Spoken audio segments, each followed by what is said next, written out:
2 Kings 1. After Ahab's death, Moab rebelled against Israel. Now Ahaziah had fallen through the ladders of his upper room in Samaria and injured himself. So he sent messengers, saying to them, Go and consult Baal-zebub, the god of Ekron, to see if I will recover from this injury. But the angel of the Lord said to Elijah the Tishbite, Go up and meet the messengers of the king of Samaria and ask them, Is it because there is no God in Israel that you are going off to consult Baal-zebub, the god of Ekron? Therefore this is what the Lord says, You will not leave the bed you are lying on. You will certainly die.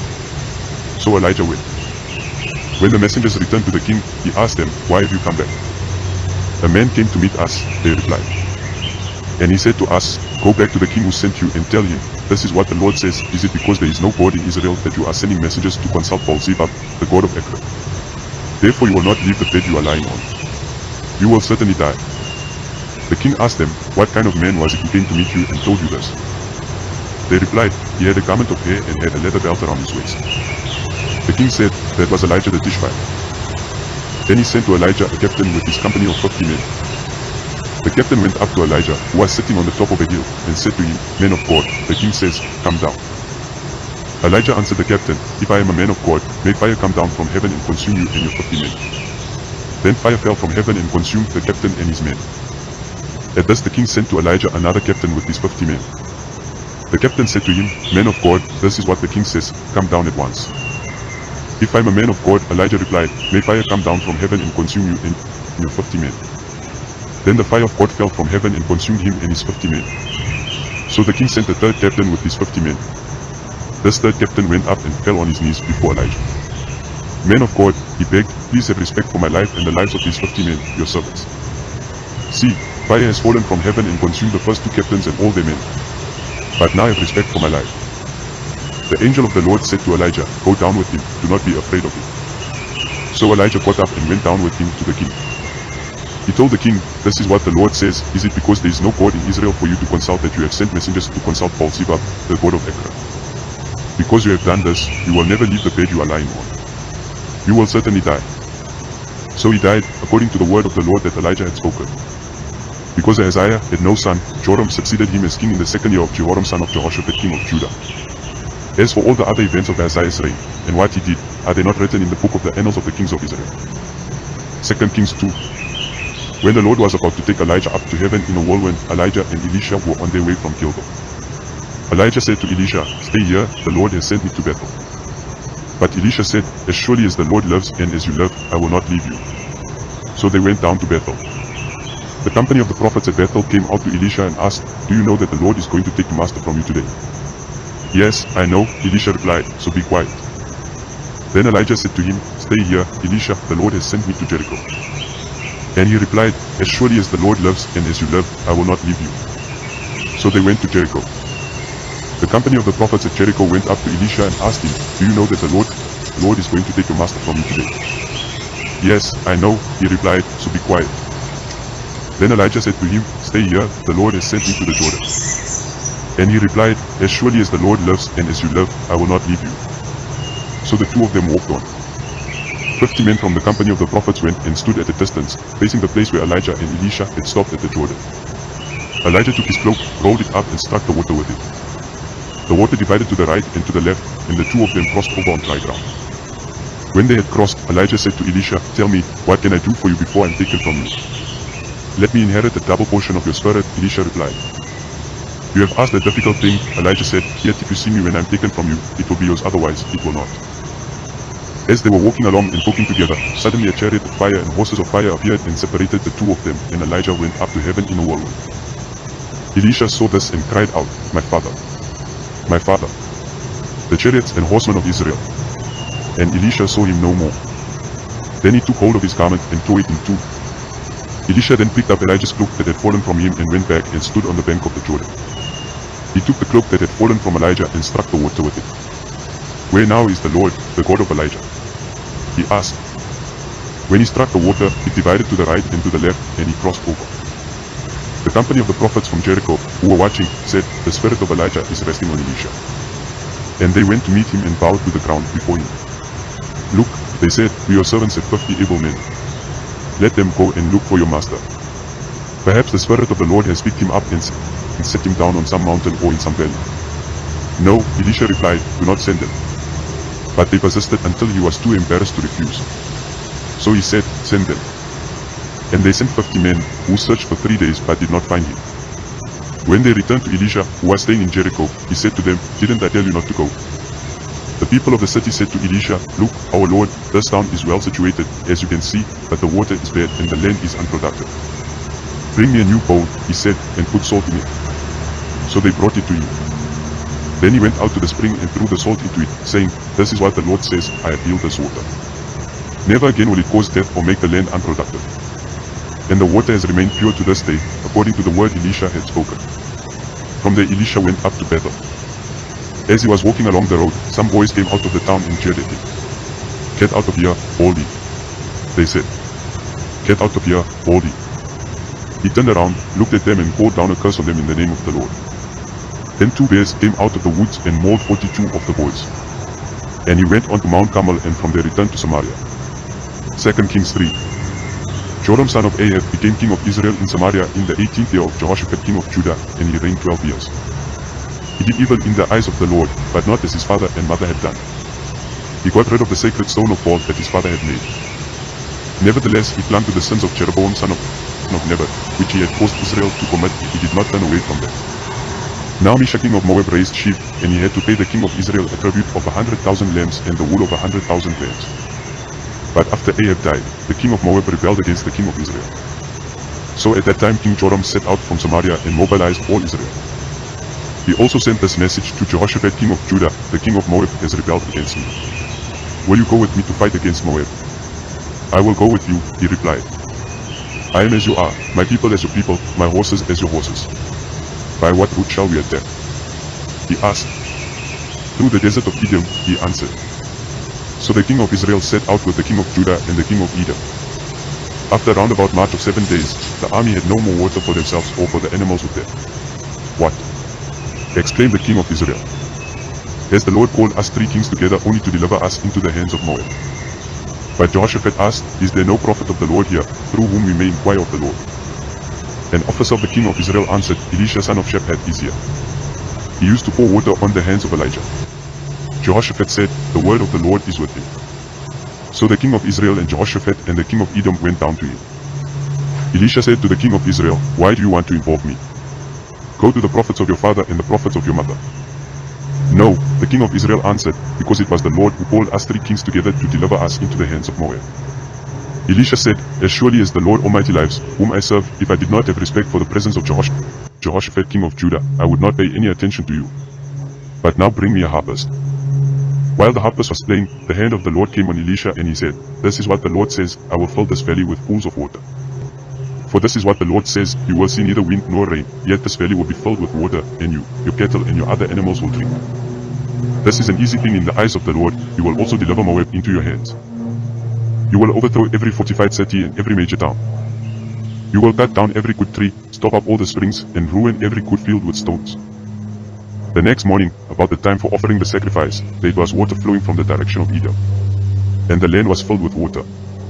Now all the Moabites had heard that the kings had come to fight against them, so every man, young and old, who could bear arms was called up and stationed on the border. When they got up early in the morning, the sun was shining on the water. To the Moabites across the way, the water looked red like blood. That's blood, they said. Those kings must have fought and slaughtered each other. Now to the plunder, Moab. But when the Moabites came to the camp of Israel, the Israelites rose up and fought them until they fled. And the Israelites invaded the land and slaughtered the Moabites. They destroyed the towns, and each man threw a stone on every good field until it was covered. They stopped up all the springs and cut down every good tree. Only Keiah-Hareseth was left with its stones in place, but men armed with slings surrounded it and attacked it. When the king of Moab saw that the battle had gone against him, he took with him 700 swordsmen to break through to the king of Edom, but they failed. Then he took his firstborn son, who was to succeed him as king, and offered him as a sacrifice on the city wall. The fury against Israel was great, they withdrew and returned to their own land. 2 Kings 4. The wife of a man from the company of the prophets cried out to Elisha, your servant my husband is dead, and you know that he revered the Lord. But now his creditor is coming to take my 2 boys as his slaves. Elisha replied to her, how can I help you? Tell me, what do you have in your house?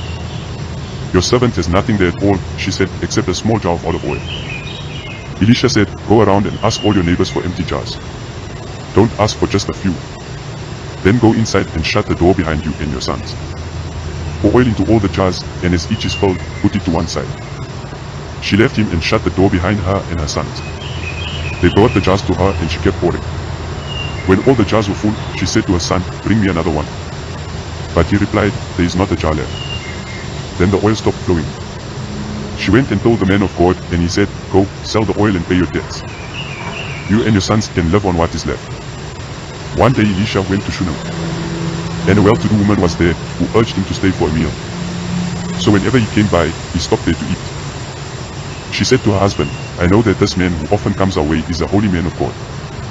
Let's make a small room on the roof and put in it a bed and a table, a chair and a lamp for him. Then he can stay there whenever he comes to us." One day when Elisha came, he went up to his room and lay down there. He said to his servant Gehazi, "Call the Shunammite." So he called her, and she stood before him. Elisha said to him, "Tell her, you have gone to all this trouble for us. Now what can be done for you? Can we speak on your behalf to the king or the commander of the army?" She replied, "I have a home among my own people. What can be done for her?" Elisha asked. Gehazi said, "She has no son and her husband is old." Then Elisha said, "Call her." So he called her, and she stood in the doorway. About this time next year, Elisha said, "You will hold a son in your arms." "No, my lord." She objected. "Please, man of God, don't mislead your servant." But the woman became pregnant, and the next year about that same time she gave birth to a son, just as Elisha had told her. The child grew, and one day he went out to his father, who was with the reapers. He said to his father, "My head, my head."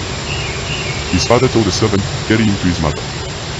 After the servant had lifted him up and carried him to his mother, the boy sat on her lap until noon, and then he died. She went up and laid him on the bed of the man of God, then shut the door and went out. She called her husband and said, "Please send me one of the servants and a donkey so I can go to the man of God quickly and return." "Why go to him today?" he asked. "It's not the new moon or the Sabbath." "That's all right," she said. She saddled the donkey and said to her servant, "Lead on, don't slow down for me unless I tell you." So she set out and came to the man of God at Mount Carmel. When he saw her in the distance, the man of God said to his servant Gehazi, "Look, there's the Shunammite. Run to meet her and ask her, 'Are you all right? Is your husband all right? Is your child all right?'" "Everything is all right," she said. When she reached the man of God at the mountain, she took hold of his feet. Gehazi came over to push her away, but the man of God said, "Leave her alone. She is in bitter distress, but the Lord has hidden it from me and has not told me why." "Did I ask you for a son, my Lord?" she said.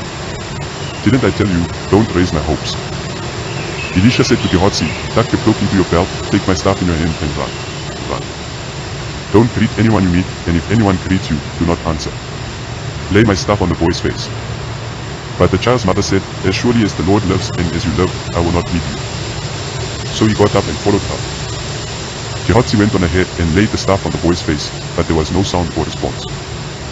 So Gehazi went back to meet Elisha and told him, "The boy is not awakened."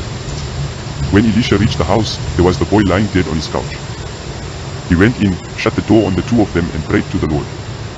Then he got on the bed and lay on the boy, mouth to mouth, eyes to eyes, hands to hands. As he stretched himself out on him, the boy's body grew warm. Elisha turned away and walked back and forth in the room and then got on the bed and stretched out on him once more. The boy sneezed 7 times and opened his eyes. Elisha summoned Gehazi and said, "Call the Shunammite." And he did. And he did. When she came, he said, "Take your son." She came in, fell at his feet and bowed to the ground. Then she took her son and went out. Elisha returned to Gilgal, and there was a famine in that region. While the company of the prophets was meeting with him, he said to his servant, "Put on the large pot and cook some stew for these prophets." One of them went out into the fields to gather herbs and found a wild vine and picked as many of its gourds as his garment could hold. When he returned, he cut them up into the pot of stew, though no one knew what they were. The stew was poured out for the men, but as they began to eat it, they cried out, "Men of God, there is death in the pot." And they could not eat it. Elisha said, "Get some flour." He put it into the pot and said, "Serve it to the people to eat." And there was nothing harmful in the pot. A man came from Baal Shalisha, bringing the men of God 20 loaves of barley bread baked from the first ripe grain, along with some heads of new grain. "Give it to the people to eat," Elisha said. "How can I set this before 100 men?" His servant asked. But Elisha answered, give it to the people to eat. For this is what the Lord says, they will eat and have some left over. Then he set it before them, and they ate and had some left over, according to the word of the Lord. 2 Kings 5. Now Naaman was commander of the army of the king of Aram. He was a great man in the sight of his master and highly regarded, because through him the Lord had given victory to Aram. He was a valiant soldier, but he had leprosy. Now bands of raiders from Aram had gone out and had taken captive a young girl from Israel, and she served Naaman's wife. She said to her mistress, if only my master would see the prophet who is in Samaria. He would cure him of his leprosy. Naaman went to his master and told him what the girl from Israel had said. By all means, go, the king of Aram replied. I will send a letter to the king of Israel. So Naaman left, taking with him 10 talents of silver, 6,000 shekels of gold, and 10 sets of clothing. The letter that he took to the king of Israel read, with this letter I am sending my servant Naaman to you so that you may cure him of his leprosy. As soon as the king of Israel read the letter, he tore his robes and said, Oh my God, can I kill and bring back to life? Why does this Pharaoh send someone to me to be cured of his leprosy? See how he is trying to pick a quarrel with me. When Elisha the man of God heard that the king of Israel had torn his robes, he sent him this message, Why have you torn your robes? Have the man come to me, and he will know that there is a prophet in Israel. So Naaman went with his horses and chariots and stopped at the door of Elisha's house. Elisha sent a messenger to say to him, Go, wash yourself 7 times in the Jordan, and your flesh will be restored and you will be cleansed. But Naaman went away angry and said, I thought that he would surely come out to me and stand and call on the name of the Lord his God, wave his hand over the spot and cure me of my leprosy. Are not Abana and Pharpar, the rivers of Damascus, better than all the waters of Israel? Couldn't I wash in them and be cleansed? So he turned and went off in a rage. Naaman's servants went to him and said, My father, if the prophet had told you to do some great thing, would you not have done it? How much more, then, when he tells you, wash and be cleansed? So he went down and dipped himself in the Jordan 7 times, as the man of God had told him, and his flesh was restored and became clean like that of a young boy. Then Naaman and all his attendants went back to the man of God. He stood before him and said, Now I know that there is no God in all the world except in Israel. So please accept a gift from your servant. The prophet answered, As surely as the Lord lives, whom I serve, I will not accept the thing. And even though Naaman urged him, he refused. If you will not, said Naaman, please let me, your servant, be given as much earth as a pair of mules can carry, for your servant will never again make burnt offerings and sacrifices to any other god but the Lord. But may the Lord forgive your servant for this one thing, when my master enters the temple of Rimmon to bow down, and he is leaning on my arm, and I have to bow there also when I bow down in the temple of Rimmon, may the Lord forgive your servant for this. Go in peace, Elisha said. After Naaman had traveled some distance, Gehazi, the servant of Elisha the man of God, said to himself, My master was too easy on Naaman, this Aramean, by not accepting from him what he brought. As surely as the Lord lives, I will run after him and get something from him. So Gehazi hurried after Naaman. When Naaman saw him running toward him, he got down from the chariot to meet him. Is everything all right? He asked. Everything is all right, Gehazi answered. My master sent me to say, 2 young men from the company of the prophets have just come to me from the hill country of Ephraim. Please give them a talent of silver and 2 sets of clothing. By all means, take 2 talents, said Naaman. He urged Gehazi to accept them, and then tied up the 2 talents of silver in 2 bags, with 2 sets of clothing. He gave them to 2 of his servants, and they carried them ahead of Gehazi. When Gehazi came to the hill, he took the things from the servants and put them away in the house. He sent the men away, and they left. When he went in and stood before his master, Elisha asked him, Where have you been, Gehazi? Your servant didn't go anywhere, Gehazi answered. But Elisha said to him, Was not my spirit with you when the man got down from his chariot to meet you? Is this the time to take money or to accept clothes or olive groves and vineyards or flocks and herds or male and female slaves? Naaman's leprosy will cling to you and to your descendants forever. Then Gehazi went from Elisha's presence, and his skin was leprous, it had become as white as snow. 2 Kings 6. The company of the prophets said to Elisha, Look, the place where we meet with you is too small for us. Let us go to the Jordan, where each of you can get a bow, and let us build a place there for us to meet. And he said, Go. Then one of them said, Won't you please come with your servants? I will, Elisha replied. And he went with them. They went to the Jordan and began to cut down trees. As one of them was cutting down a tree, the iron axe fell into the water. Oh no, my lord, he cried out. It was borrowed. The man of God asked, Where did it fall? When he showed him the place, Elisha cut a stick and threw it there, and made the iron float. Lift it out, he said. Then the man reached out his hand and took it. Now the king of Aram was at war with Israel. After conferring with his officers, he said, I will set up my camp in such and such a place. The man of God sent word to the king of Israel, beware of passing that place, because the Arameans are going down there. So the king of Israel checked on the place indicated by the man of God. Time and again Elisha warned the king, so that he was on his guard in such places. Thus enraged the king of Aram. He summoned his officers and demanded of them, tell me, which of us is on the side of the king of Israel? None of us, my lord the king, said one of his officers, but Elisha, the prophet who is in Israel, tells the king of Israel the very words you speak in your bedroom. Go, find out where he is, the king ordered, so I can send men and capture him. The report came back, he is in Dothan. Then he sent horses and chariots and a strong force there. They went by night and surrounded the city.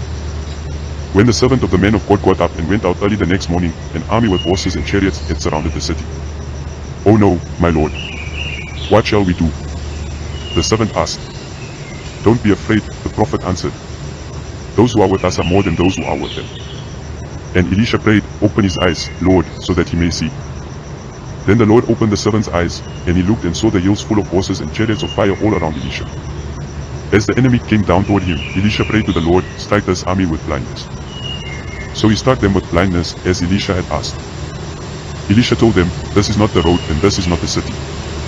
Follow me, and I will lead you to the men you are looking for. And he led them to Samaria. After they entered the city, Elisha said, Lord, open the eyes of these men so they can see. Then the Lord opened their eyes, and they looked, and there they were, inside Samaria. When the king of Israel saw them, he asked Elisha, shall I kill them, my father? Shall I kill them? Do not kill them, he answered. Would you kill those you have captured with your own sword or bow? Set food and water before them so that they may eat and drink and then go back to their master. So he prepared a great feast for them, and after they had finished eating and drinking, he sent them away, and they returned to their master. So the bands from Aram stopped raiding Israel's territory.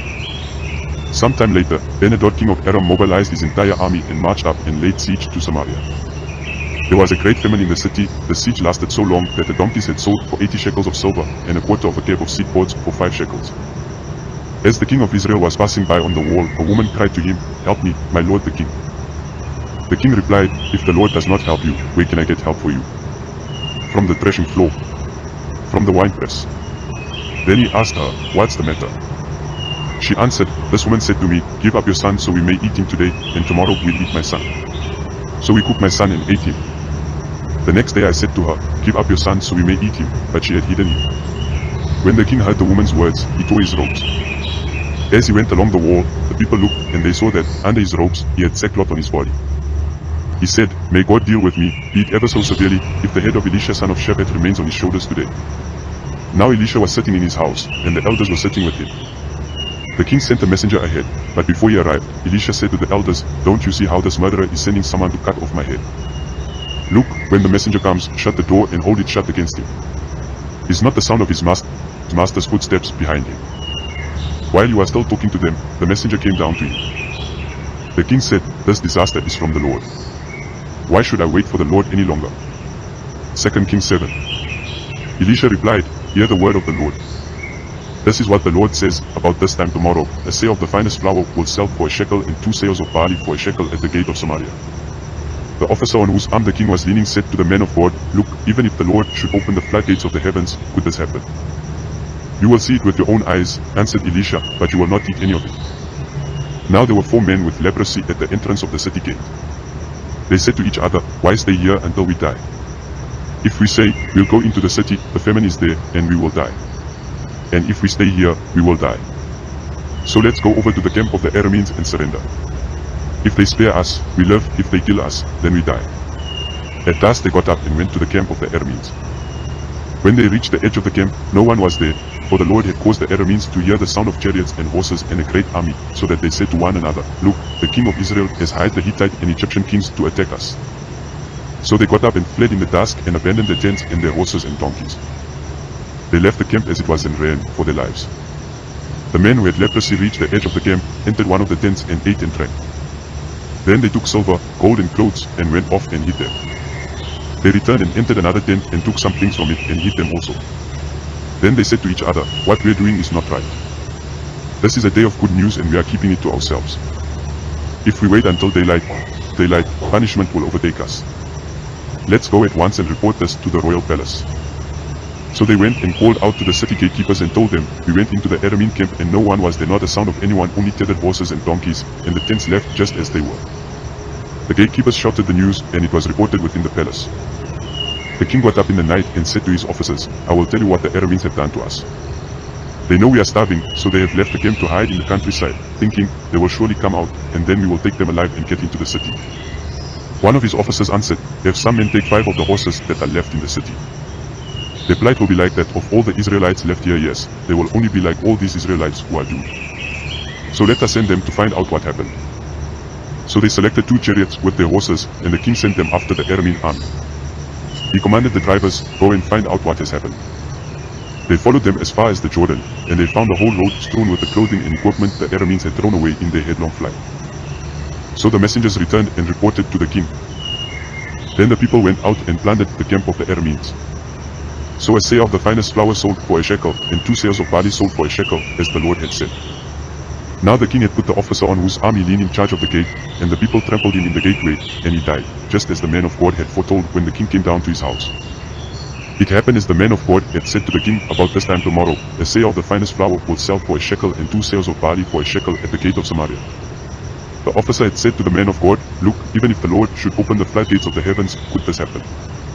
The man of God had replied, "You will see it with your own eyes, but you will not eat any of it." And that is exactly what happened to him, for the people trampled him in the gateway, and he died. 2 Kings 8. Now Elisha had said to the woman whose son he had restored to life, "Go away with your family and stay for a while wherever you can, because the Lord has decreed a famine in the land that will last 7 years." The woman proceeded to do as the man of God said. She and her family went away and stayed in the land of the Philistines 7 years. At the end of the 7 years she came back from the land of the Philistines and went to appeal to the king for her house and land. The king was talking to Gehazi, the servant of the man of God, and had said, "Tell me about all the great things Elisha has done."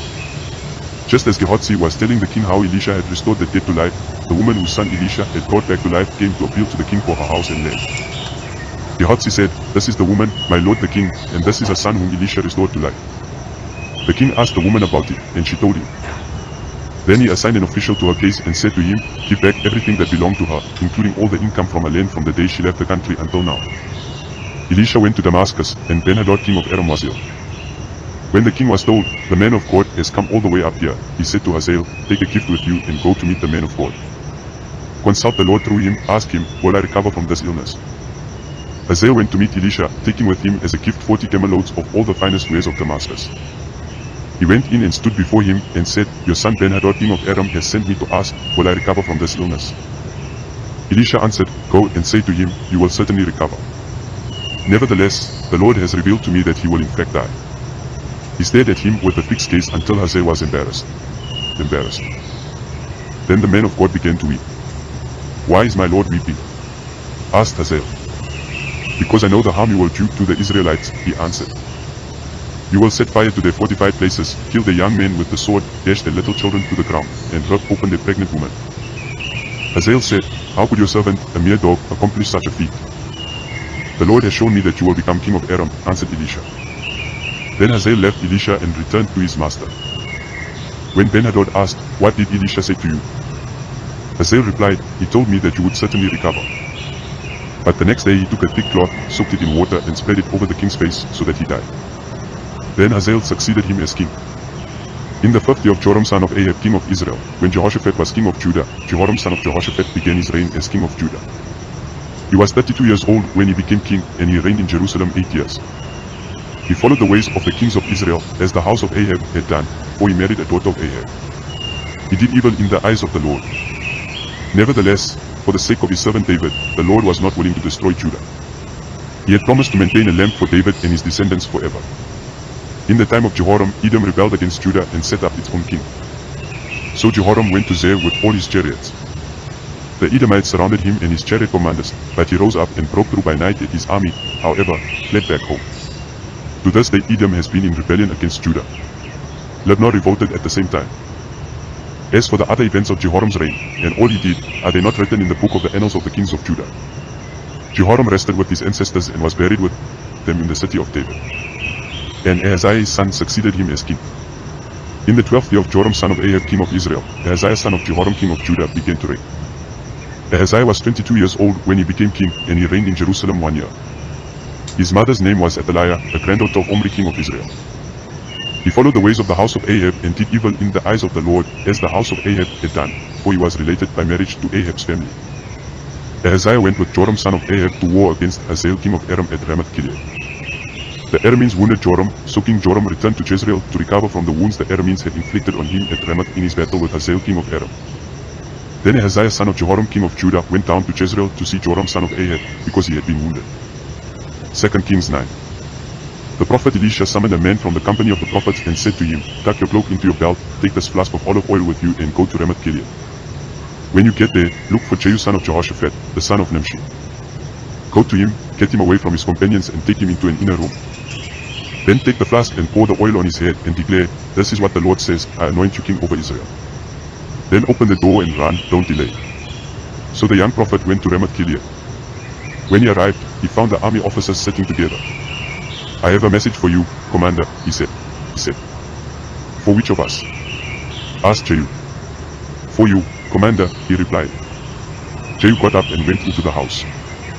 Then the prophet poured the oil on Jehu's head and declared, "This is what the Lord, the God of Israel, says, I anoint you king over the Lord's people Israel.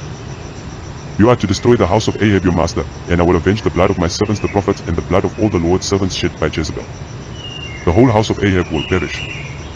I will cut off from Ahab every last male in Israel, slave or free.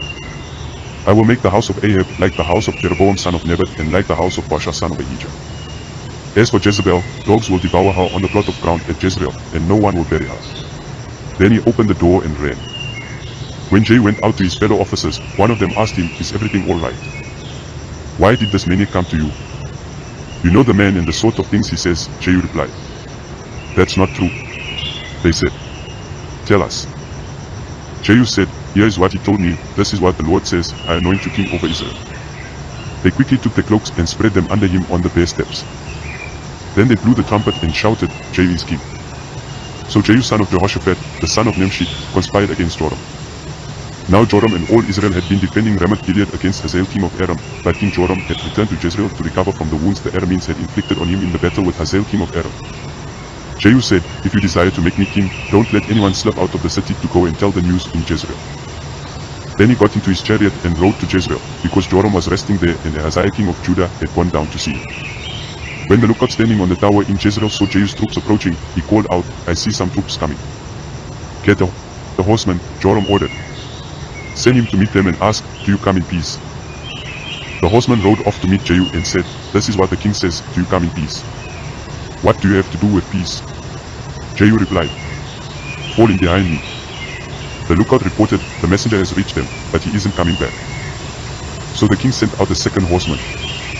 When he came to them he said, "This is what the king says, do you come in peace?" Jehu replied, "What do you have to do with peace? Fall in behind me." The lookout reported, "He has reached them, but he isn't coming back either."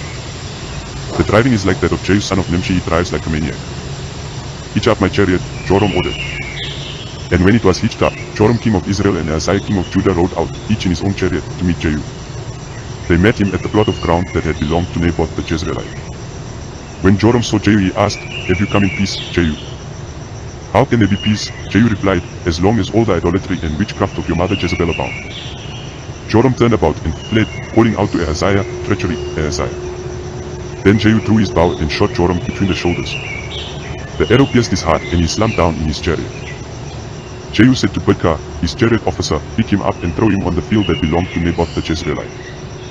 Remember how you and I were riding together in chariots behind Ahab his father when the Lord spoke this prophecy against him. Yesterday I saw the blood of Naboth and the blood of his sons, declares the Lord, and I will surely make you pay for it on this plot of ground, declares the Lord. Now then, pick him up and throw him on that plot in accordance with the word of the Lord." When Ahaziah king of Judah saw what had happened, he fled up the road to Beth-Hagan. Jehu chased him, shouting, "Kill him too." They wounded him in his chariot on the way up to Gania Ibrim, but he escaped to Megiddo and died there. His servants took him by chariot to Jerusalem and buried him with his ancestors in his tomb in the city of David. In the 11th year of Joram son of Ahab, Ahaziah had become king of Judah. Then Jehu went to Jezreel. When Jezebel heard about it, she put on her makeup, arranged her hair and looked out of a window. As Jehu entered the gate, she asked, "Have you come in peace, you Zimri, you murderer of your master?" He looked up at the window and called out, "Who is on my side?" "Who?" 2 or 3 eunuchs looked down at him. "Throw her down." Jehu said. So they threw her down, and some of her blood splattered the wall and the horses as they trampled her underfoot. Jehu went in and ate and drank. Take care of that cursed woman, he said, and bury her, for she was a king's daughter. But when they went out to bury her, they found nothing except a skull, her feet and her hands. They went back and told Jehu, who said, This is the word of the Lord that he spoke through his servant Elijah the Tishbite. On the plot of ground at Jezreel dogs will devour Jezebel's flesh. Jezebel's body will be like dung on the ground in the plot at Jezreel, so that no one will be able to say, This is Jezebel. 2 Kings 10. Now there were in Samaria 70 sons of the house of Ahab. So Jehu wrote letters and sent them to Samaria, to the officials of Jezreel, to the elders and to the guardians of Ahab's children. He said, You have your master's sons with you, and you have chariots and horses, a fortified city and weapons. Now as soon as this letter reaches you, choose the best and most worthy of your master's sons and set him on his father's throne. Then fight for your master's house. But they were terrified and said, If 2 kings could not resist him, how can we? So the palace administrator, the city governor, the elders and the guardians sent this message to Jehu, We are your servants and we will do anything you say. We will not appoint anyone as king, you do whatever you think best.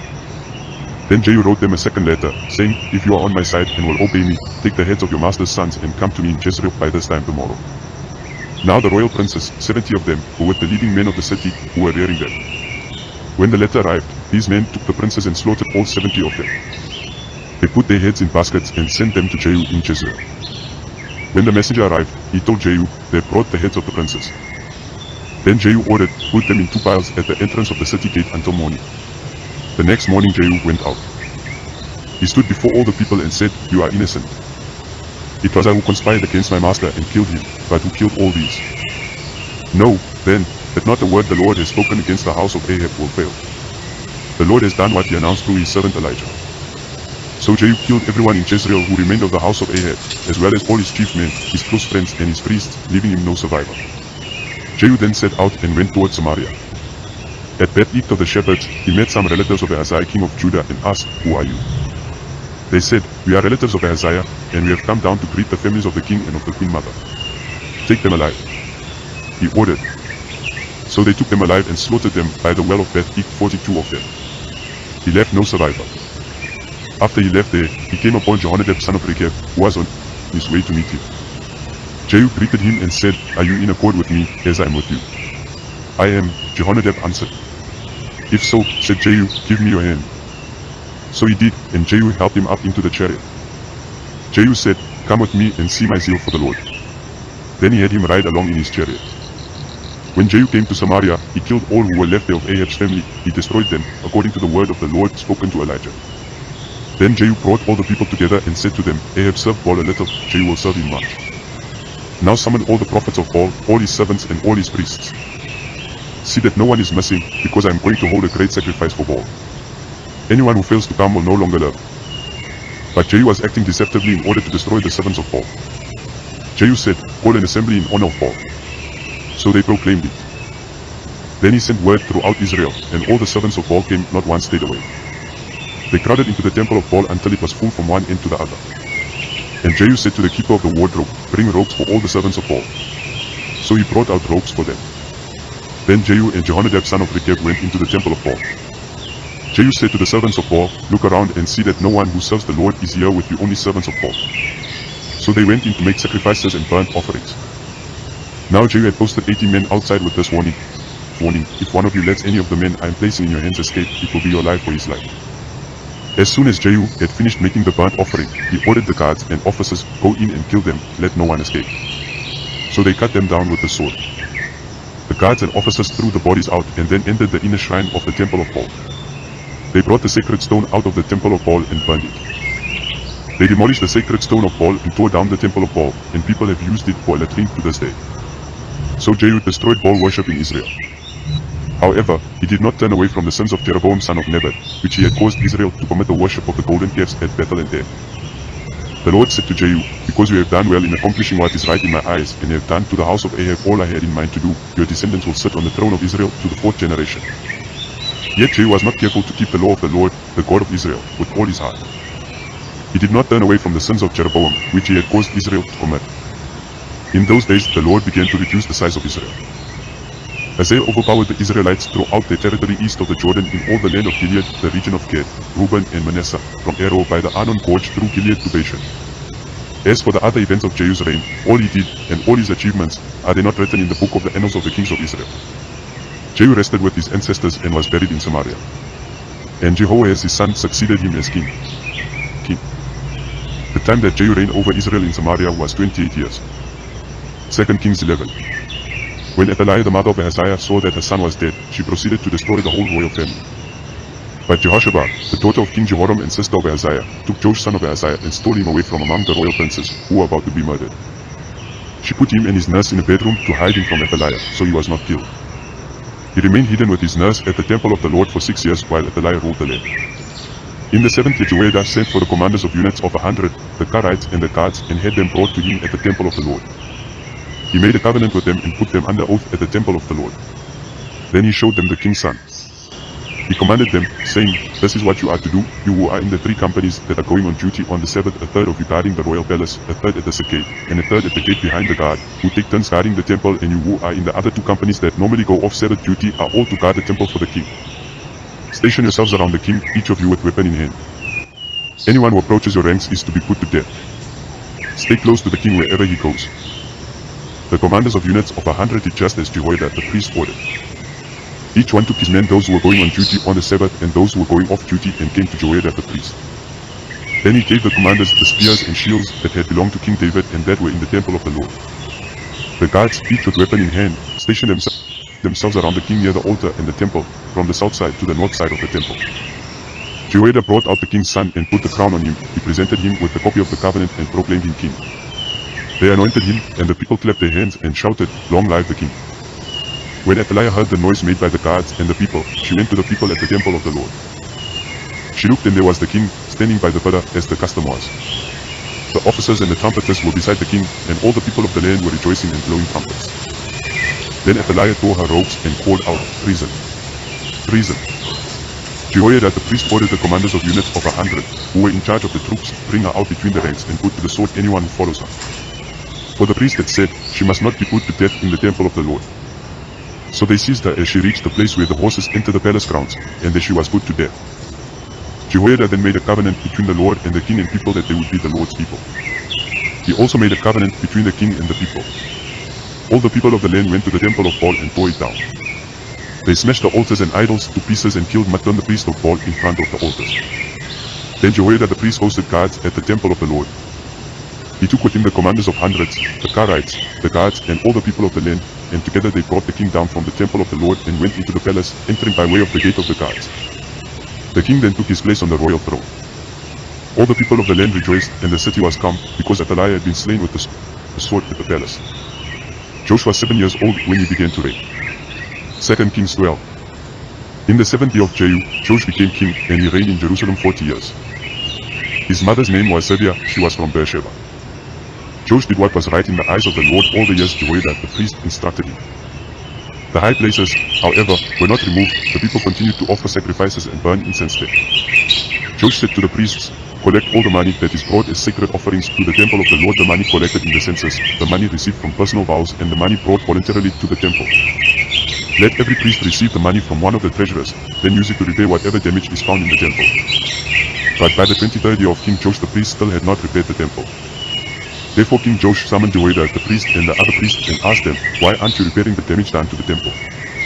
Take no more money from the treasurers, but hand it over for repairing the temple." The priests agreed that they would not collect any more money from the people and that they would not repair the temple themselves. Jehoiada the priest took a chest and bored a hole in its lid. He placed it beside the altar on the right side as one enters the temple of the Lord. The priests who guarded the entrance put into the chest all the money that was brought to the temple of the Lord. Whenever they saw that there was a large amount of money in the chest, the royal secretary and the high priest came, counted the money that had been brought into the temple of the Lord and put it into bags. When the amount had been determined, they gave the money to the men appointed to supervise the work on the temple. With it they paid those who worked on the temple of the Lord, the carpenters and builders, the masons and stone cutters.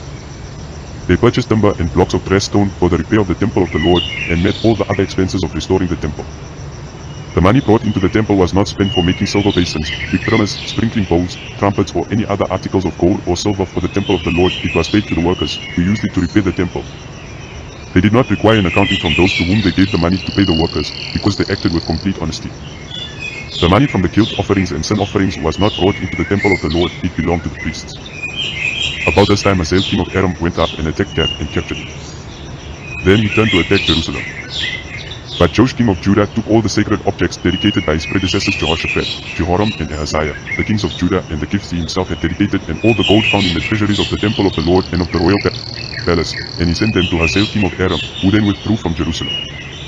As for the other events of the reign of Joash, and all he did, are they not written in the book of the annals of the kings of Judah? His officials conspired against him and assassinated him at Beth Millo on the road down to Silla. The officials who murdered him were Jozabad son of Shamath and Jehozabad son of Shomer. He died and was buried with his ancestors in the city of David. And Amaziah his son succeeded him as king. 2 Kings 13. In the 23rd year of Joash son of Ahaziah king of Judah, Jehoahaz son of Jehu became king of Israel in Samaria, and he reigned 17 years. He did evil in the eyes of the Lord by following the sins of Jeroboam son of Nebat, which he had caused Israel to commit, and he did not turn away from them. So the Lord's anger burned against Israel, and for a long time he kept them under the power of Hazael king of Aram and Ben-Hadad his son. Then Jehoahaz sought the Lord's favor, and the Lord listened to him, for he saw how severely the king of Aram was oppressing Israel. The Lord provided a deliverer for Israel, and they escaped from the power of Aram. So the Israelites lived in their own homes as they had before. But they did not turn away from the sins of the house of Jeroboam, which he had caused Israel to commit, they continued in them. Also, the Asherah pole remained standing in Samaria. Nothing had been left of the army of Jehoahaz except 50 horsemen, 10 chariots, and 10,000 foot soldiers, for the king of Aram had destroyed the rest and made them like the dust at threshing time. As for the other events of the reign of Jehoahaz, all he did and his achievements, are they not written in the book of the annals of the kings of Israel? Jehoahaz rested with his ancestors and was buried in Samaria. And Jehoash his son succeeded him as king. In the 37th year of Joash king of Judah, Jehoash son of Jehoahaz became king of Israel in Samaria, and he reigned 16 years. He did evil in the eyes of the Lord, and did not turn away from any of the sins of Jeroboam son of Nebat, which he had caused Israel to commit, he continued in them.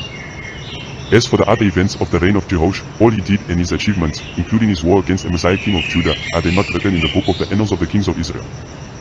Jehoash rested with his ancestors, and Jeroboam succeeded him on the throne. Jehoash was buried in Samaria with the kings of Israel. Now Elisha had been suffering from the illness from which he died. Jehoash king of Israel went down to see him and wept over him. My father, he cried, the chariots and horsemen of Israel. Elisha said, get a bow and some arrows, and he did so. Take the bow in your hands, he said to the king of Israel. When he had taken it, Elisha put his hands on the king's hands. Open the east window, he said, and he opened it. Shoot. Elisha said, and he shot. The Lord's arrow of victory, the arrow of victory over Aram. Elisha declared, you will completely destroy the Arameans at effect. Then he said, take the arrows, and the king took them. Elisha told him, strike the ground. He struck it 3 times and stopped. The man of God was angry with him and said, you should have struck the ground 5 or 6 times, then you would have defeated Aram and completely destroyed it. But now you will defeat it only 3 times. Elisha died and was buried. Now Moabite raiders used to enter the country every spring. Once while some Israelites were burying a man, suddenly they saw a band of raiders, so they threw the man's body into Elisha's tomb. When the body touched Elisha's bones, the man came to life and stood up on his feet. Hazael king of Aram oppressed Israel throughout the reign of Jehoahaz. But the Lord was gracious to them and had compassion and showed concern for them because of his covenant with Abraham, Isaac and Jacob. To this day he has been unwilling to destroy them or banish them from his presence. Hazael king of Aram died, and Ben-Hadad his son succeeded him as king. Then Jehoash son of Jehoahaz recaptured from Ben-Hadad son of Hazael the towns he had taken in battle from his father Jehoahaz. 3 times Jehoash defeated him, and so he recovered the Israelite towns. 2 Kings 14. In the 2nd year of Jehoash son of Jehoahaz king of Israel, Amaziah son of Joash king of Judah began to reign. He was 25 years old when he became king, and he reigned in Jerusalem 29 years. His mother's name was Jehoadan, she was from Jerusalem. He did what was right in the eyes of the Lord, but not as his father David had done. In everything he followed the example of his father Joash. The high places, however, were not removed, the people continued to offer sacrifices and burn incense there. After the kingdom was firmly in his grasp, he executed the officials who had murdered his father the king. Yet he did not put the children of the assassins to death, in accordance with what is written in the book of the law of Moses, where the Lord commanded, parents are not to be put to death for their children, nor children put to death for their parents, each will die for their own sin. He was the one who defeated 10,000 Edomites in the Valley of Salt and captured Selah in battle, calling it Joktheel, the name it has to this day. Then Amaziah sent messengers to Jehoash son of Jehoahaz, the son of Jehu, king of Israel, with the challenge, "Come, let us face each other in battle." But Jehoash king of Israel replied to Amaziah king of Judah, "A thistle in Lebanon sent a message to a cedar in Lebanon, 'Give your daughter to my son in marriage.' Then a wild beast in Lebanon came along and trampled the thistle underfoot. You have indeed defeated Edom, and now you are arrogant. Glory in your victory, but stay at home. Why ask for trouble and cause your own downfall and that of Judah also?" Amaziah, however, would not listen, so Jehoash king of Israel attacked. He and Amaziah king of Judah faced each other at Beth Shemesh in Judah. Judah was routed by Israel, and every man fled to his home. Jehoash king of Israel captured Amaziah king of Judah, the son of Joash, the son of Ahaziah, at Beth Shemesh. Then Jehoash went to Jerusalem and broke down the wall of Jerusalem from the Ephraim gate to the corner gate, a section about 400 cubits long. He took all the gold and silver and all the articles found in the temple of the Lord and in the treasuries of the royal palace. He also took hostages and returned to Samaria. As for the other events of the reign of Jehoash, what he did and his achievements, including his war against Amaziah king of Judah, are they not written in the book of the annals of the kings of Israel? Jehoash rested with his ancestors and was buried in Samaria with the kings of Israel. And Jeroboam his son succeeded him as king. Amaziah son of Joash king of Judah lived for 15 years after the death of Jehoash son of Jehoahaz king of Israel. As for the other events of Amaziah's reign, are they not written in the book of the annals of the kings of Judah? They conspired against him in Jerusalem, and he fled to Lachish, but they sent men after him to Lachish and killed him there. He was brought back by horse and was buried in Jerusalem with his ancestors, in the city of David. Then all the people of Judah took Azariah, who was 16 years old, and made him king in place of his father Amaziah. He was the one who rebuilt Elath and restored it to Judah after Amaziah rested with his ancestors. In the 15th year of Amaziah son of Joash king of Judah, Jeroboam son of Jehoash king of Israel became king in Samaria, and he reigned 41 years. He did evil in the eyes of the Lord and did not turn away from any of the sins of Jeroboam son of Nebat, which he had caused Israel to commit. He was the one who restored the boundaries of Israel from Lebo-Hamath to the Dead Sea, in accordance with the word of the Lord, the God of Israel, spoken through his servant Jonah son of Amittai, the prophet from Gath-Hepher. The Lord had seen how bitterly everyone in Israel, whether slave or free, was suffering. There was no one to help them. And since the Lord had not said he would blot out the name of Israel from under heaven, he saved them by the hand of Jeroboam son of Jehoash. As for the other events of Jeroboam's reign, all he did, and his military achievements, including how he recovered for Israel both Damascus and Hamath, which had belonged to Judah, are they not written in the book of the annals of the kings of Israel? Jeroboam rested with his ancestors, the kings of Israel. And Zechariah his son succeeded him as king. 2 Kings 15. In the 27th year of Jeroboam king of Israel, Azariah son of Amaziah king of Judah began to reign. He was 16 years old when he became king, and he reigned in Jerusalem 52 years. His mother's name was Jecoliah, she was from Jerusalem. He did what was right in the eyes of the Lord, just as his father Amaziah had done. The high places, however, were not removed. The people continued to offer sacrifices and burn incense there. The Lord afflicted the king with leprosy until the day he died, and he lived in a separate house. Jotham the king's son had charge of the palace and governed the people of the land. As for the other events of Azariah's reign, and all he did, are they not written in the book of the annals of the kings of Judah? Azariah rested with his ancestors and was buried near them in the city of David. And Jotham his son succeeded him as king.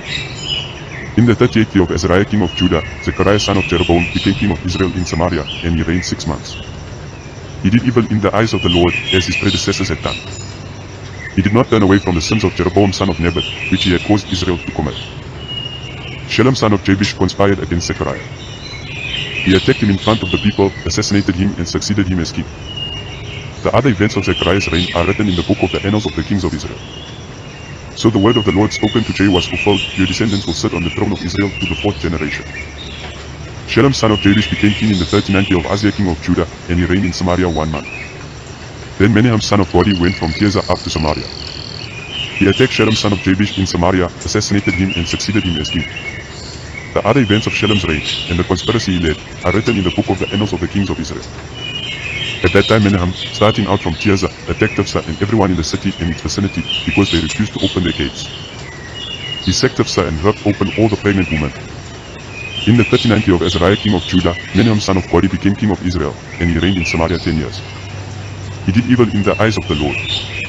During his entire reign he did not turn away from the sins of Jeroboam son of Nebat, which he had caused Israel to commit. Then Pul king of Assyria invaded the land, and Menahem gave him 1,000 talents of silver to gain his support and strengthen his own hold on the kingdom. Menahem exacted this money from Israel. Every wealthy person had to contribute 50 shekels of silver to be given to the king of Assyria. So the king of Assyria withdrew and stayed in the land no longer.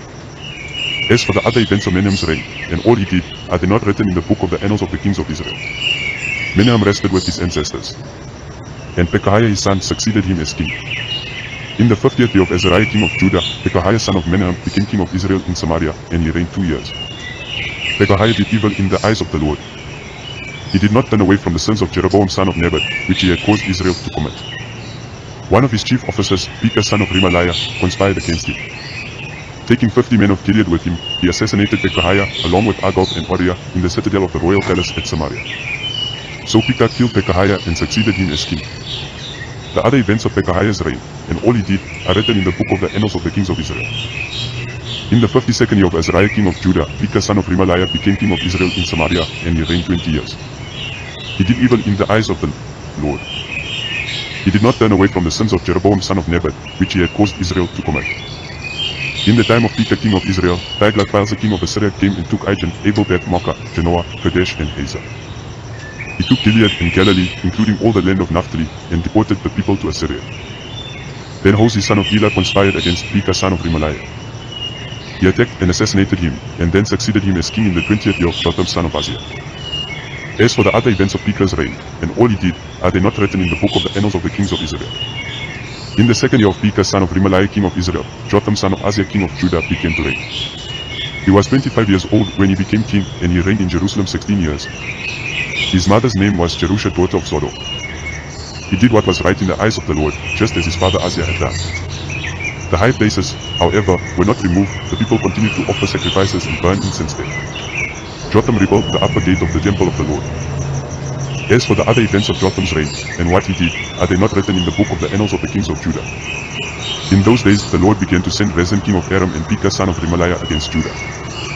Jotham rested with his ancestors and was buried with them in the city of David, the city of his father. And Ahaz his son succeeded him as king. 2 Kings 16. In the 17th year of Pekah son of Remaliah, Ahaz son of Jotham king of Judah began to reign. Ahaz was 20 years old when he became king, and he reigned in Jerusalem 16 years. Unlike David his father, he did not do what was right in the eyes of the Lord his God. He followed the ways of the kings of Israel and even sacrificed his son in the fire, engaging in the detestable practices of the nations the Lord had driven out before the Israelites. He offered sacrifices and burned incense at the high places, on the hilltops and under every spreading tree. Then Rezin king of Aram and Pekah son of Remaliah king of Israel marched up to fight against Jerusalem and besieged Ahaz, but they could not overpower him. At that time, Rezin king of Aram recovered Elath for Aram by driving out the people of Judah. Edomites then moved into Elath and have lived there to this day.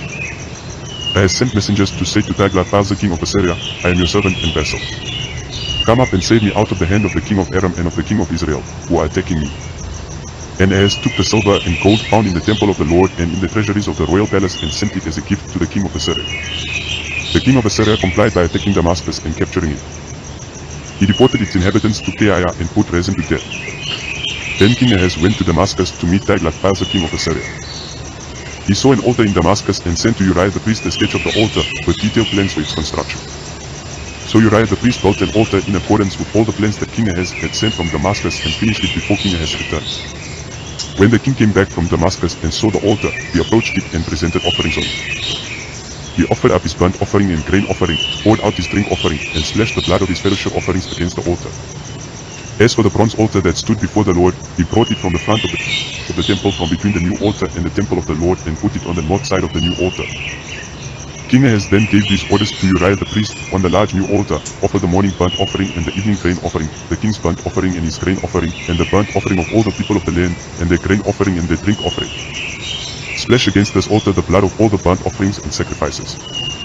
But I will use the bronze altar for seeking guidance. And Uriah the priest did just as King Ahaz had ordered. King Ahaz cut off the side panels and removed the basins from the movable stands. He removed the seat from the bronze bowls that supported it and set it on a stone base. He took away the Sabbath canopy that had been built at the temple and removed the royal entryway outside the temple of the Lord in deference to the king of Assyria. As for the other events of the reign of Ahaz, and what he did, are they not written in the book of the annals of the kings of Judah? Ahaz rested with his ancestors and was buried with them in the city of David. And Hezekiah his son succeeded him as king. 2 Kings 17. In the 12th year of Ahaz king of Judah, Hoshea son of Elah became king of Israel in Samaria, and he reigned 9 years. He did evil in the eyes of the Lord, but not like the kings of Israel who preceded him. Shalmaneser king of Assyria came up to attack Hoshea, who had been Shalmaneser's vassal and had paid him tribute. But the king of Assyria discovered that Hoshea was a traitor, for he had sent envoys to So king of Egypt, and he no longer paid tribute to the king of Assyria, as he had done year by year. Therefore Shalmaneser seized him and put him in prison. The king of Assyria invaded the entire land, marched against Samaria, and laid siege to it for 3 years. In the 9th year of Hoshea, the king of Assyria captured Samaria and deported the Israelites to Assyria. He settled them in Holah, in Gozan on the Haber River, and in the towns of the Medes. All this took place because the Israelites had sinned against the Lord their God, who had brought them up out of Egypt from under the power of Pharaoh king of Egypt. They worshipped other gods and followed the practices of the nations the Lord had driven out before them, as well as the practices that the kings of Israel had introduced. The Israelites secretly did things against the Lord their God that were not right. From watchtower to fortified city they built themselves high places in all their towns. They set up sacred stones and Asherah poles on every high hill and under every spreading tree. At every high place they burned incense, as the nations whom the Lord had driven out before them had done. They did wicked things that aroused the Lord's anger. They worshipped idols, though the Lord had said, "You shall not do this." The Lord warned Israel and Judah through all his prophets and seers, "Turn from your evil ways. Observe my commands and decrees in accordance with the entire law that I commanded your ancestors to obey and that I delivered to you through my servants the prophets." But they would not listen and were as stiff-necked as their ancestors, who did not trust in the Lord their God. They rejected his decrees and the covenant he had made with their ancestors and the statutes he had warned them to keep. They followed worthless idols and themselves became worthless. They imitated the nations around them, although the Lord had ordered them, "Do not do as they do." They forsook all the commands of the Lord their God and made for themselves 2 idols cast in the shape of calves and an Asherah pole. They bowed down to all the starry hosts, and they worshipped Baal. They sacrificed their sons and daughters in the fire. They practiced divination and sought omens and sold themselves to do evil in the eyes of the Lord, arousing his anger. So the Lord was very angry with Israel and removed them from his presence. Only the tribe of Judah was left, and even Judah did not keep the commands of the Lord their God. They followed the practices Israel had introduced. Therefore the Lord rejected all the people of Israel. He afflicted them and gave them into the hands of plunderers, until he thrust them from his presence. When he tore Israel away from the house of David, they made Jeroboam son of Nebat their king. Jeroboam enticed Israel away from following the Lord and caused them to commit a great sin. The Israelites persisted in all the sins of Jeroboam and did not turn away from them until the Lord removed them from his presence, as he had warned through all his servants the prophets. So the people of Israel were taken from their homeland into exile in Assyria, and they are still there. The king of Assyria brought people from Babylon, Kutha, Ava, Hamath, and Sepharvaim and settled them in the towns of Samaria to replace the Israelites. They took over Samaria and lived in its towns. When they first lived there, they did not worship the Lord, so he sent lions among them and they killed some of the people. It was reported to the king of Assyria, "The people you deported and resettled in the towns of Samaria do not know what the God of that country requires. He has sent lions among them, which are killing them off, because the people do not know what he requires." Then the king of Assyria gave this order, "If one of the priests you took captive from Samaria go back to live there and teach the people what the God of the land requires." So one of the priests who had been exiled from Samaria came to live in Bethel and taught them how to worship the Lord. Nevertheless, each national group made its own gods in the several towns where they settled, and set them up in the shrines the people of Samaria had made at the high places. The people from Babylon made Supes-Benoth, those from Kutha made Nergal, and those from Hamath made Ashima, the Avites made Nibus and Tartak, and the Sepharvites burned their children in the fire as sacrifices to Adrammelech and Anamelech, the gods of Sepharvaim. They worshipped the Lord, but they also appointed all sorts of their own people to officiate for them as priests in the shrines at the high places. They worshipped the Lord, but they also served their own gods in accordance with the customs of the nations from which they had been brought. To this day they persist in their former practices.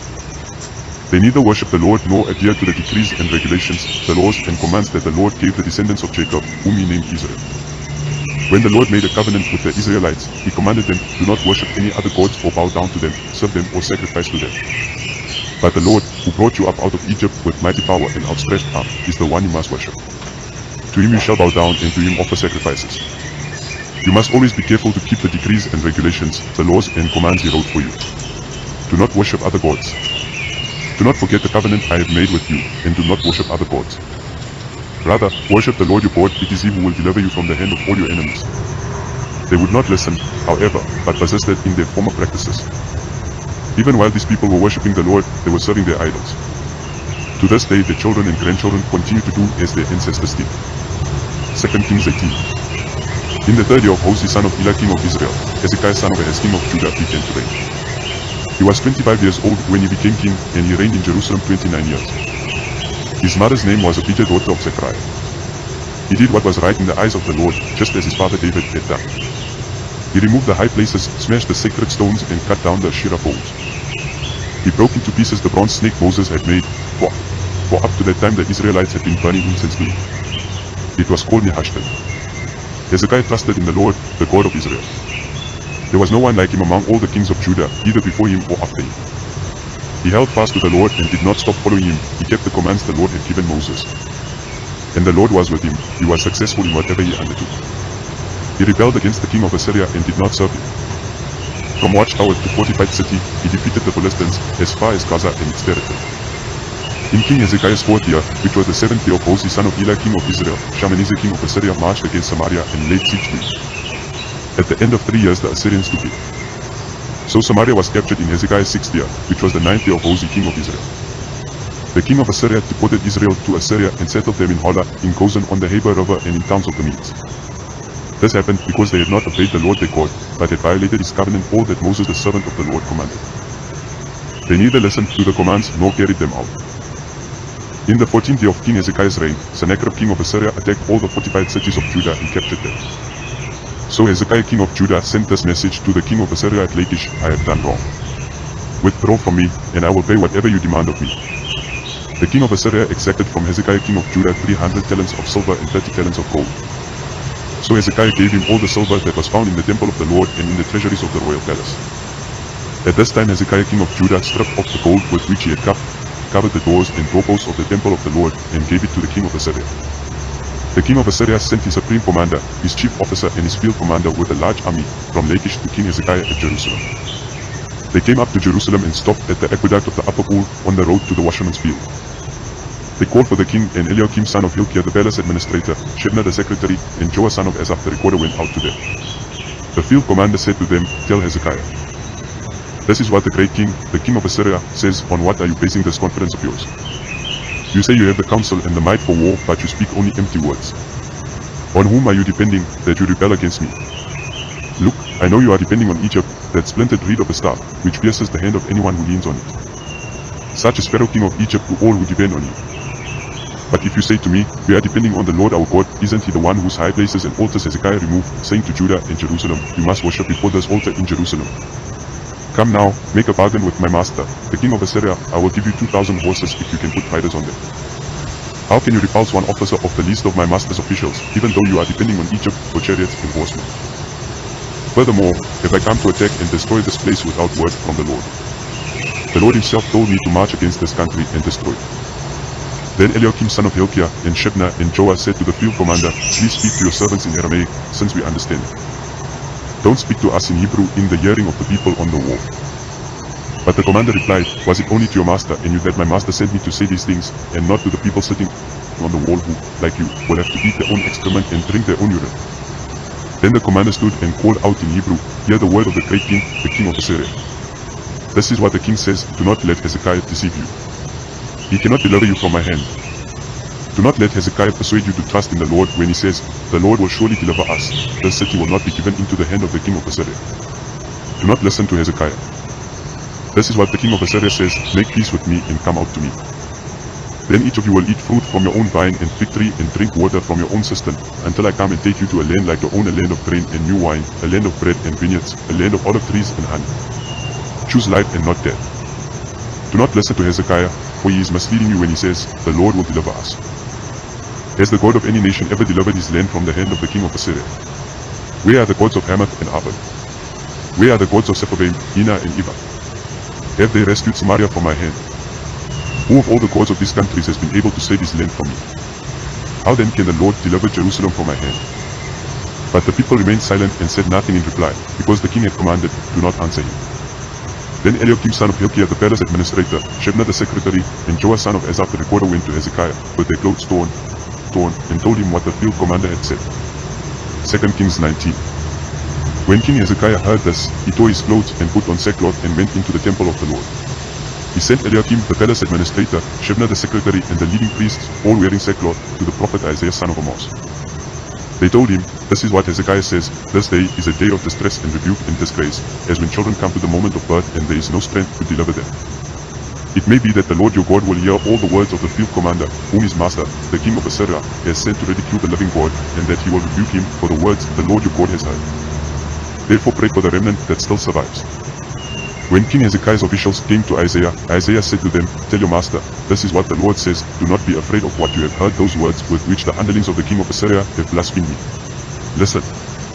When he hears a certain report, I will make him want to return to his own country, and there I will have him cut down with the sword." When the field commander heard that the king of Assyria had left Lachish, he withdrew and found the king fighting against Lebanon. Now Sennacherib received the report that Tirhakah, the king of Cush, was marching out to fight against him. So he again sent messengers to Hezekiah with this word, "Say to Hezekiah king of Judah, do not let the God you depend on deceive you when he says, Jerusalem will not be given into the hands of the king of Assyria. Surely you have heard what the kings of Assyria have done to all the countries, destroying them completely.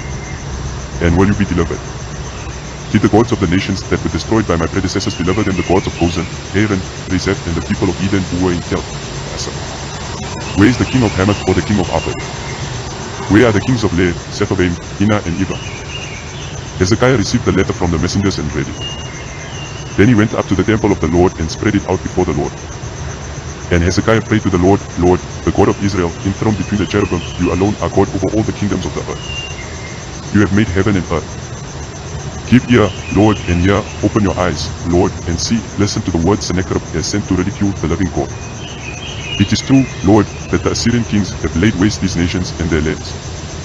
They have thrown their gods into the fire and destroyed them, for they were not gods, but only wood and stone, fashioned by human hands. Now, Lord our God, deliver us from his hand, so that all the kingdoms of the earth may know that you alone, Lord, are God." Then Isaiah son of Amoz sent a message to Hezekiah, "This is what the Lord, the God of Israel, says, I have heard your prayer concerning Sennacherib king of Assyria. This is the word that the Lord has spoken against him. Virgin daughter Zion despises you and mocks you. Daughter Jerusalem tosses her head as you flee. Who is it you have ridiculed and blasphemed? Against whom have you raised your voice, and lifted your eyes in pride? Against the Holy One of Israel. By your messengers, you have ridiculed the Lord, and you have said, with my many chariots, I have ascended the heights of the mountains, the utmost heights of Lebanon. I have cut down its tallest cedars, the choicest of its junipers. I have reached its remotest parts, the finest of its forests. I have dug wells in foreign lands, and drunk the water there, with the soles of my feet. I have dried up all the streams of Egypt. Have you not heard? Long ago I ordained it. In days of old I planned it. Now I have brought it to pass, that you have turned fortified cities into piles of stone. Their people, drained of power, are dismayed and put to shame. They are like plants in the field, like tender green shoots, like grass sprouting on the roof, scorched before it grows up. But I know where you are, and when you come and go, and how you rage against me. Because you rage against me, and because your insolence has reached my ears, I will put my hook in your nose, and my bit in your mouth, and I will make you return by the way you came. This will be the sign for you, Hezekiah. This year you will eat what grows by itself, and the second year what springs from that. But in the third year sow and reap, plant vineyards and eat their fruit. Once more a remnant of the kingdom of Judah will take root below and bear fruit above. For out of Jerusalem will come a remnant, and out of Mount Zion a band of survivors. The zeal of the Lord Almighty will accomplish this. Therefore this is what the Lord says concerning the king of Assyria. He will not enter the city, or shoot an arrow here. He will not come before it with shield, or build a siege ramp against it. By the way that he came he will return. He will not enter the city, declares the Lord. I will defend the city and save it, for my sake and for the sake of David my servant. That night the angel of the Lord went out and put to death 185,000 in the Assyrian camp. When the people got up the next morning, they were all the dead bodies. So Sennacherib king of Assyria broke camp and withdrew. He returned to Nineveh and stayed there. One day, while he was worshipping in the temple of his god Nisroch, his sons Adrammelech and Sharezer killed him with the sword, and they escaped to the land of Arad. And Esarhaddon his son succeeded him as king. 2 Kings 20. In those days Hezekiah became ill and was at the point of death. The prophet Isaiah son of Amoz went to to him and said, "This is what the Lord says, put your house in order, because you are going to die, you will not recover." Hezekiah turned his face to the wall and prayed to the Lord, "Remember, Lord, how I have walked before you faithfully and with wholehearted devotion and have done what is good in your eyes." And Hezekiah wept bitterly. Before Isaiah had left the middle court, the word of the Lord came to him, "Go back and tell Hezekiah, the ruler of my people, this is what the Lord, the God of your father David, says, I have heard your prayer and seen your tears, I will heal you. On the third day from now you will go up to the temple of the Lord. I will add 15 years to your life. And I will deliver you and this city from the hand of the king of Assyria. I will defend the city for my sake and for the sake of my servant David." Then Isaiah said, "Prepare poultice of figs." They did so and applied it to the boy, and he recovered. Hezekiah had asked Isaiah, "What will be the sign that the Lord will heal me and that I will go up to the temple of the Lord on the third day from now?" Isaiah answered, "This is the Lord's sign to you that the Lord will do what he has promised. Shall the shadow go forward 10 steps, or shall it go back 10 steps? It is a simple matter for the shadow to go forward 10 steps, said Hezekiah. Rather, have it go back 10 steps. Then the prophet Isaiah called on the Lord, and the Lord made the shadow go back the 10 steps it had gone down on the stairway of Ahaz. At that time Marduk-Baladan son of Baladan king of Babylon sent Hezekiah letters and a gift, because he had heard of Hezekiah's illness. Hezekiah received the envoys and showed them all that was in his storehouses, the silver, the gold, the spices, and the fine olive oil, his armory, and everything found among his treasures. There was nothing in his palace or in all his kingdom that Hezekiah did not show them. Then Isaiah the prophet went to King Hezekiah and asked, "What did those men say, and where did they come from?" "From a distant land," Hezekiah replied. "They came from Babylon." The prophet asked, "What did they see in your palace?" "They saw everything in my palace," Hezekiah said. "There is nothing among my treasures that I did not show them." Then Isaiah said to Hezekiah, "Hear the word of the Lord, the time will surely come when everything in your palace, and all that your predecessors had stored up until this day, will be carried off to Babylon. Nothing will be left, says the Lord. And some of your descendants, your own flesh and blood, who will be born to you, will be taken away, and they will become eunuchs in the palace of the king of Babylon." "The word of the Lord you have spoken is good," Hezekiah replied. For he thought, "Will there not be peace and security in my lifetime?" As for the other events of Hezekiah's reign, all his achievements and how he made the pool and the tunnel by which he brought water into the city, are they not written in the book of the annals of the kings of Judah? Hezekiah rested with his ancestors. And Manasseh his son succeeded him as king. 2 Kings 21. Manasseh was 12 years old when he became king, and he reigned in Jerusalem 55 years. His mother's name was Hephzibah. He did evil in the eyes of the Lord, following the detestable practices of the nations the Lord had driven out before the Israelites. He rebuilt the high places his father Hezekiah had destroyed. He also erected altars to Baal and made an Asherah pole, as Ahab king of Israel had done. He bowed down to all the starry hosts and worshipped them. He built altars in the temple of the Lord, of which the Lord had said, "In Jerusalem I will put my name." In the two courts of the temple of the Lord, he built altars to all the starry hosts. He sacrificed his own son in the fire, practiced divination, sought omens, and consulted mediums and spiritists. He did much evil in the eyes of the Lord, arousing his anger. He took a carved Asherah pole he had made and put it in the temple, of which the Lord had said to David and to his son Solomon, "In this temple and in Jerusalem, which I have chosen out of all the tribes of Israel, I will put my name forever.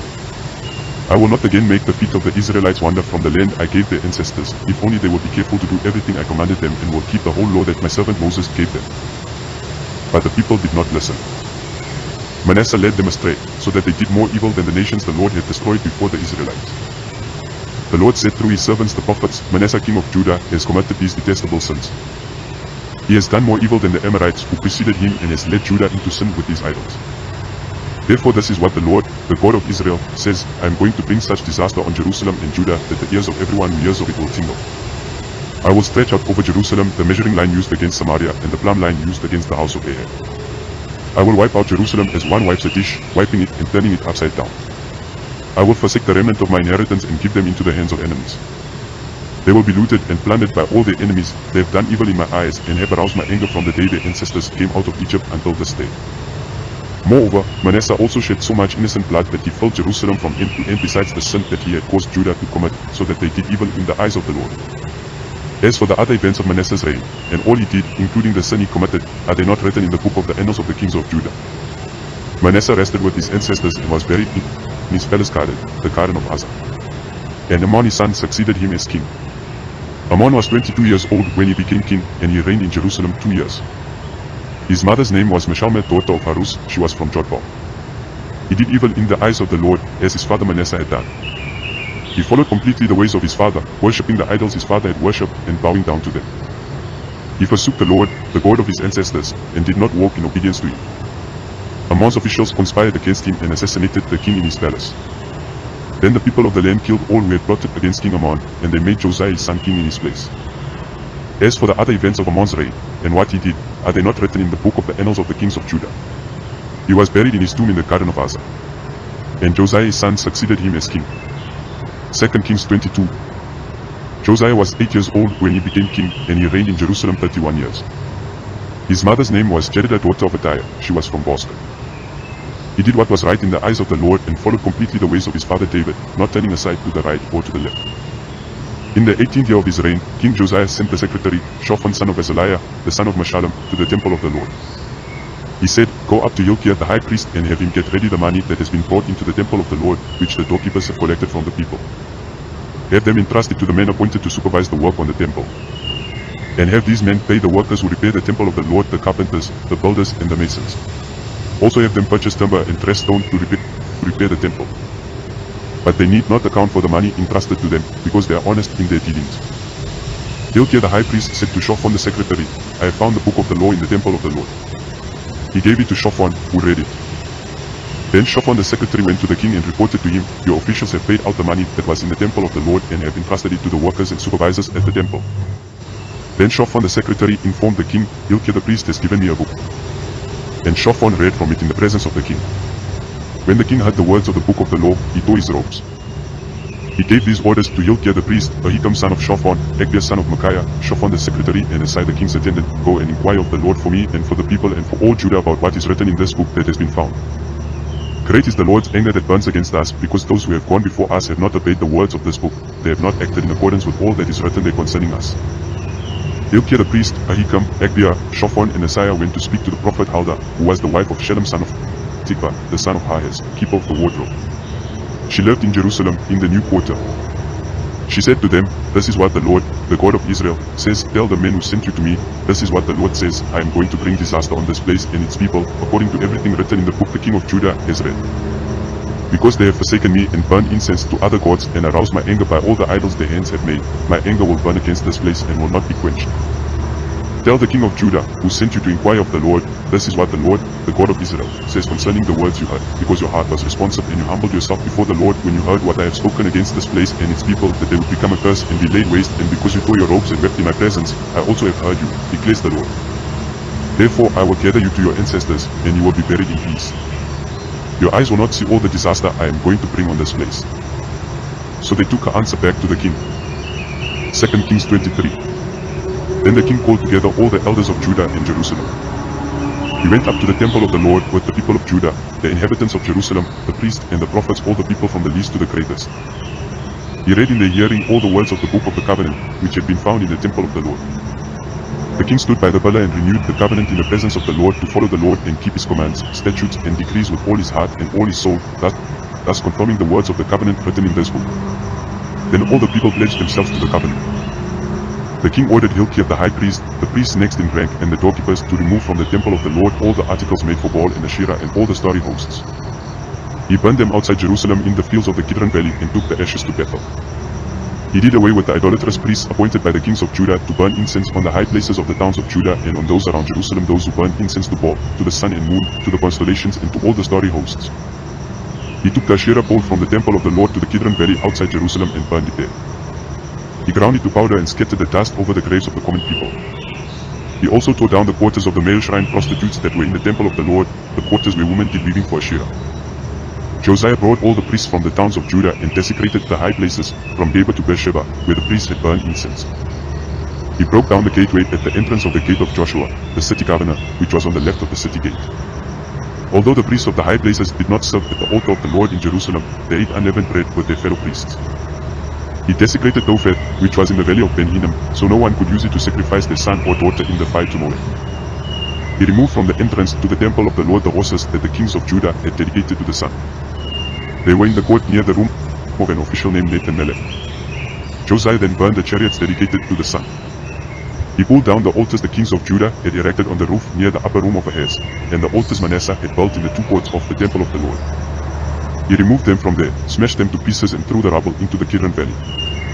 The king also desecrated the high places that were east of Jerusalem on the south of the hill of corruption, the one Solomon king of Israel had built for Ashtoreth, the vile goddess of the Sidonians, for Chemosh, the vile god of Moab, and for Molech, the detestable god of the people of Ammon.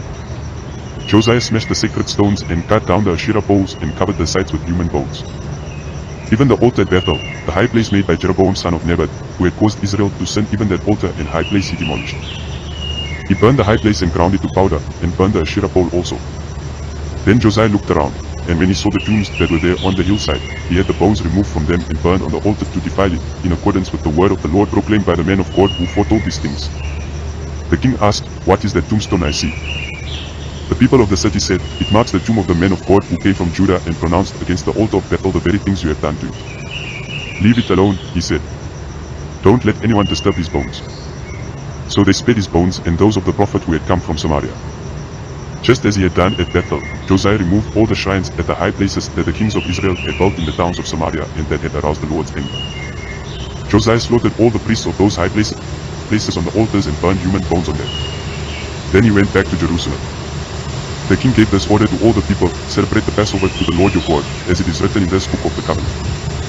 Neither in the days of the judges who led Israel nor in the days of the kings of Israel and the kings of Judah had any such Passover been observed. But in the 18th year of King Josiah, this Passover was celebrated to the Lord in Jerusalem. Furthermore, Josiah got rid of the mediums and spiritists, the household gods, the idols, and all the other detestable things seen in Judah and Jerusalem. This he did to fulfill the requirements of the law written in the book that Hilkiah the priest had discovered in the temple of the Lord. Neither before nor after Josiah was there a king like him who turned to the Lord as he did with all his heart and with all his soul and with all his strength, in accordance with all the law of Moses. Nevertheless, the Lord did not turn away from the heat of his fierce anger, which burned against Judah because of all that Manasseh had done to arouse his anger. So the Lord said, "I will remove Judah also from my presence as I removed Israel, and I will reject Jerusalem, the city I chose, and this temple, about which I said, my name shall be there." As for the other events of Josiah's reign, and all he did, are they not written in the book of the annals of the kings of Judah? While Josiah was king, Pharaoh Necho king of Egypt went up to the Euphrates River to help the king of Assyria. King Josiah marched out to meet him in battle, but Necho faced him and killed him at Megiddo. Josiah's servants brought his body in a chariot from Megiddo to Jerusalem and buried him in his own tomb. And the people of the land took Jehoahaz son of Josiah and anointed him and made him king in place of his father. Jehoahaz was 23 years old when he became king, and he reigned in Jerusalem 3 months. His mother's name was Ammital, daughter of Jeremiah. She was from Libnah. He did evil in the eyes of the Lord, just as his predecessors had done. Pharaoh Necho put him in chains at Riblah in the land of Hamath so that he might not reign in Jerusalem, and he imposed on Judah a levy of 100 talents of silver and a talent of gold. Pharaoh Necho made Eliakim son of Josiah king in place of his father Josiah and changed Eliakim's name to Jehoiakim. But he took Jehoahaz and carried him off to Egypt, and there he died. Jehoiakim paid Pharaoh Necho the silver and gold he demanded. In order to do so, he taxed the land and exacted the silver and gold from the people of the land according to their assessments. Jehoiakim was 25 years old when he became king, and he reigned in Jerusalem 11 years. His mother's name was Zebidah, daughter of Pedaiah. She was from Rumah.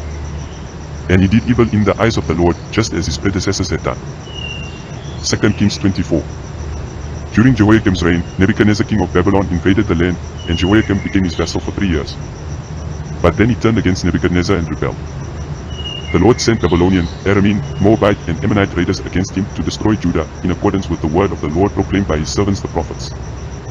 Surely these things happened to Judah according to the Lord's command, in order to remove them from his presence because of the sins of Manasseh and all he had done, including the shedding of innocent blood. For he had filled Jerusalem with innocent blood, and the Lord was not willing to forgive. As for the other events of Jehoiakim's reign, and all he did, are they not written in the book of the annals of the kings of Judah? Jehoiakim rested with his ancestors. And Jehoiakim his son succeeded him as king.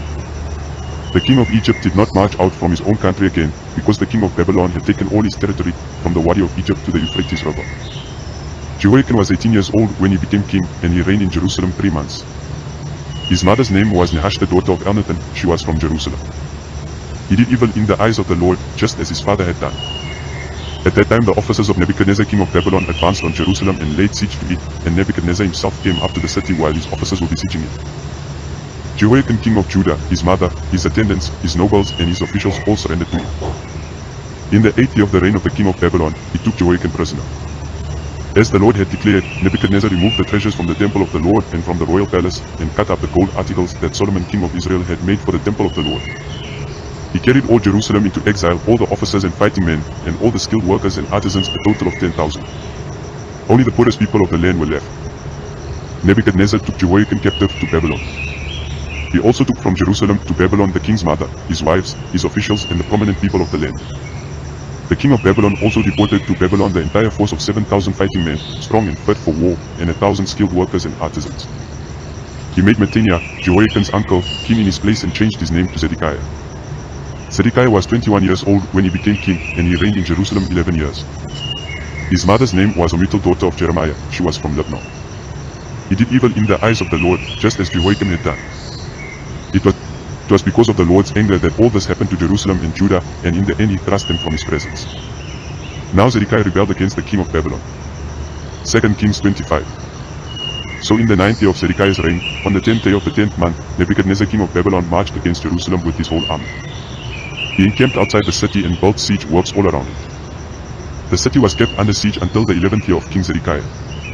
By the 9th day of the 4th month, the famine in the city had become so severe that there was no food for the people to eat. Then the city wall was broken through, and the whole army fled at night through the gate between the two walls near the king's garden, though the Babylonians were surrounding the city. They fled toward the Arabah, but the Babylonian army pursued the king and overtook him in the plains of Jericho. All his soldiers were separated from him and scattered, and he was captured. He was taken to the king of Babylon at Riblah, where sentence was pronounced on him. They killed the sons of Zedekiah before his eyes. Then they put out his eyes, bound him with bronze shackles, and took him to Babylon. On the 7th day of the 5th month, in the 19th year of Nebuchadnezzar king of Babylon, Nebuzaradan, commander of the imperial guard and official of the king of Babylon, came to Jerusalem. He set fire to the temple of the Lord, the royal palace, and all the houses of Jerusalem. Every important building he burned down. The whole Babylonian army under the commander of the imperial guard broke down the walls around Jerusalem. Nebuzaradan, the commander of the guard, carried into exile the people who remained in the city, along with the rest of the populace and those who had deserted to the king of Babylon. But the commander left behind some of the poorest people of the land to work the vineyards and fields. The Babylonians broke up the bronze pillars, the movable stands, and the bronze sea that were at the temple of the Lord, and they carried the bronze to Babylon. They also took away the pots, shovels, wick trimmers, dishes, and all the bronze articles used in the temple service. The commander of the imperial guard took away the censers and sprinkling bowls, all that were made of pure gold or silver. The bronze from the two pillars, the sea, and the movable stands, which Solomon had made for the temple of the Lord, was more than could be weighed. Each pillar was 18 cubits high. The bronze capital on top of one pillar was 3 cubits high and was decorated with the network and pomegranates of bronze all around. The other pillar, with its network, was similar. The commander of the guard took as prisoner Seraiah the chief priest, Zephaniah the priest next in rank, and the 3 doorkeepers. Of those still in the city, he took the officer in charge of the fighting men and 5 royal advisors. He also took the secretary, who was chief officer in charge of conscripting the people of the land, and 60 of the conscripts who were found in the city. Nebuzaradan the commander took them all and brought them to the king of Babylon at Riblah. There at Riblah, in the land of Hamath, the king had them executed. So Judah went into captivity, away from her land. Nebuchadnezzar king of Babylon appointed Gedaliah son of Ahikam, the son of Shaphan, to be over the people he had left behind in Judah. When all the army officers and their men heard that the king of Babylon had appointed Gedaliah as governor, they came to Gedaliah at Mizpah, Ishmael son of Nethaniah, Johanan son of Koriah, Seraiah son of Tenumeth the Netophathite, Jezaniah the son of the Marcotite, and their men. Gedaliah took an oath to reassure them and their men. Do not be afraid of the Babylonian officials, he said. Settle down in the land and serve the king of Babylon, and it will go well with you. In the 7th month, however, Ishmael son of Nethaniah, the son of Elishama, who was of royal blood, came with 10 men and assassinated Gedaliah and also the men of Judah and the Babylonians who were with him at Mizpah. At this, all the people from the least to the greatest, together with the army officers, fled to Egypt for fear of the Babylonians. In the 37th year of the exile of Jehoiakim king of Judah, in the year Marduk became king of Babylon, he released Jehoiakim king of Judah from prison. He did this on the 27th day of the 12th month. He spoke kindly to him and gave him a seat of honor higher than those of the other kings who were with him in Babylon. So Jehoiakim put aside his prison clothes and for the rest of his life ate regularly at the king's table. Day by day the king gave Jehoiakim a regular allowance as long as he lived.